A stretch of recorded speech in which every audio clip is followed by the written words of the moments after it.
Salam sejahtera Malaysia. Terima kasih kerana bersama-sama di dalam channel ini. Untuk mendapatkan berita terkini dan sentiasa baru, sila tekan butang subscribe, like dan share. Sila tekan butang notifikasi untuk mendapatkan berita terkini setiap hari. Denyut nadi suara rakyat bergema di channel ini. Kita akan mulakan berita terkini. Salam sejahtera, selamat pagi sekali lagi. Perdana Menteri ke-10 Datuk Seri Anwar Ibrahim akhirnya dedah tipu daya pembangkang. Tipu daya pembangkang isu MAHB, GIP dan BlackRock. Rupanya tuan-tuan dan puan-puan, menurut PM10 itu tipu daya pembangkang dengan menggunakan isu MAHB dan GIP dan BlackRock. Kenapa tipu daya? Rupanya dulu-dulu pun sudah ada benda ni, tapi mari kita kongsi bersama-sama apa sebenarnya tipu daya. Ini daripada Harapan Daily, ditulis oleh Ahmad Mursyid. Ini salah seorang penulis artikel yang sangat-sangat saya suka. Pembangkang fitnah kerajaan jual hak Malaysia dalam MAHB kepada pelabur asing. Kalau dijual hak Malaysia, tentulah share kerajaan makin kurang. Cuba fikir itu dulu, no? Kalau anda memang bijak, anda akan faham. Kalau anda memang berpendidikan, anda akan faham. Kecuali anda tak bijak, anda tak faham. Kecuali anda tak berpendidikan, memang confirm anda tak faham. Cuba untuk nak hangat-hangatkan isu saja yang sendiri pun tak faham. Kalau dijual hak Malaysia, tentulah share kerajaan makin kurang. Ini makin bertambah banyak. Makin bertambah banyak. Dari 41% jadi 70%. Melalui KWSP dan Khazanah. Pembangkang tak pandai mengira kah? Pembangkang tidak pandai kira kah? Aduh, kesian juga pembangkang ini. Benda logik macam tu, simple macam tu pun tidak faham.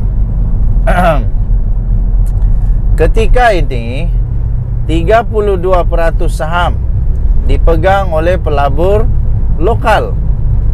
Pelabur luar memang dah pegang 27% dan pernah capai sehingga 45% pada tahun 2018. Tak bising pula pintu masuk negara dipegang oleh pelabur luar. Waktu 2018 itu 45%. Sampai mencecah 45% dipegang oleh pelabur luar. Tapi waktu itu tak bising pula. Entah kenapa sekarang bising. Selama ini dengan 41%, dengan 41%, bukan kerajaan kawal sepenuhnya MAHB pun. Tapi selepas ini MAHB akan balik semula kepada kawalan kerajaan dengan 70% pegangan saham. Itu pun pembangkang dah faham. Macam begitu senang pun dah faham. 41% pegangan kerajaan itu belum separuh pun. Jadi macam mana dia boleh jadi pegang share share syarikat itu kan? Tapi kalau 70% itu sudah lebih separuh. Suara dia paling kuat. Dia buat kawalan. Malah 70% itu 2/3. Sudah 2/3 pun. Wow. Sudah hampir 2/3. 75% baru 2/3. Ini 70% hampir 2/3. Jadi kawalan sudah dipegang semula di kerajaan. Ini pun walaupun tidak faham, kesian juga. Jadi dengan 70% pegangan saham sudah menjadi milik kerajaan semula. Sejak tahun 2012. Sejak 2012 ini masih UMNO tau. Tapi tidak bising pun. Sejak 2012 KWSP sudah pun ada kerjasama dengan GIP. Bahkan KWSP juga ada kepentingan dalam airport Gatwick dan Sydney. Jadi waktu itu tidak bising pula. KWSP dah lama berunding dengan GIP untuk kerjasama ini, dan rundingan dah selesai. Kerajaan tak pernah berunding dengan BlackRock pun selama ini. GIP itu Global Infrastructure Partner. Yang buat rundingan selama ini siapa? Kerajaan mana? Siapa Perdana Menteri waktu itu? Hanya pada tahun ini tiba-tiba BlackRock kata berminat nak beli saham GIP. Itu pun belum diputuskan lagi. Pelaburan GIP dan MAHB ini kecil je, hanya 5% dari keseluruhan portfolionya, yaitu kira-kira 12 bilion USD. Seluruh dunia sebagai pengurus infrastruktur terkemuka. Kepakaran itu yang nak dibawa masuk selain nak suntik dana. PM10 kata modal yang ada masuk sebanyak 10 bilion ringgit Malaysia, jika kerjasama dengan GIP ini dibuat, boleh guna untuk majukan perniagaan MAHB dan bangunkan lapangan terbang.